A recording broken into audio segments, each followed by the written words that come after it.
And that leads to the second component of servanthood. Humility, secondly, sacrifice. Sacrifice. Jesus had everything. He was equal with God, but he was willing to let go of those things in order to meet the greatest need you and I have. Look at verses 6 to 8 again of Philippians 2, who although he existed in the form of God, didn't regard equality with God a thing to be grasped, but he emptied himself, taking the form of a bondservant and being made in the likeness of men, and being found in appearance as a man, he humbled himself by becoming obedient to the point of death, even death on a cross. It's important to understand, what is it that Jesus emptied himself of? He didn't empty himself of his godliness, his godlike qualities.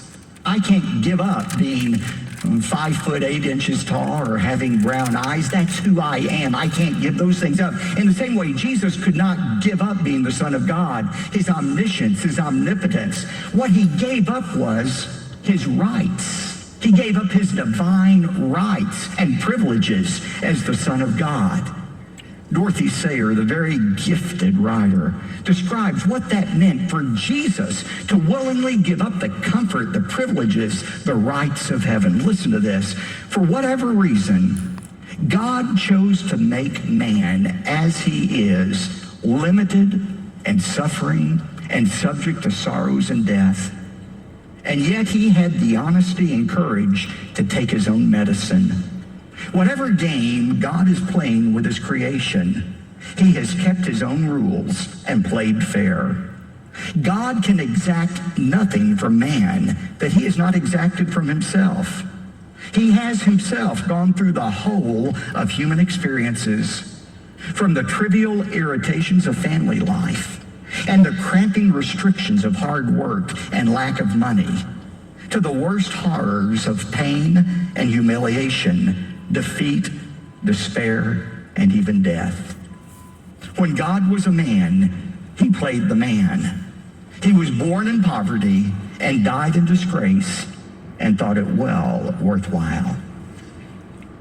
Why did he do all that? Why did he voluntarily limit himself to experience what you and I experience every day? Not just so that he could identify with us, but so that he could meet the greatest need we had, which was the forgiveness of our sins.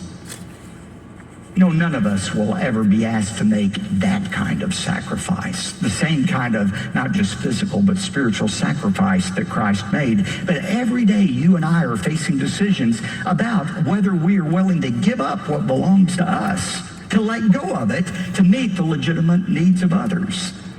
Parents, are we willing to sacrifice a bigger home or a newer car in order to meet the real needs of our children?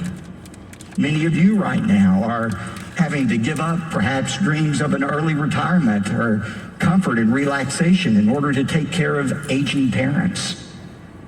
There are thousands of members of our First Baptist Church in Dallas, as well as churches all around the world, who give up the very real right they have to have their weekends for themselves, to travel as they want to have a lake house, in order to be in church on Sunday mornings, not just to sit and to soak, but to be in a place of responsibility in the church in order to meet the needs, the spiritual needs of others. That's what it means to sacrifice, to let go of what you have a right to in order to serve a greater purpose.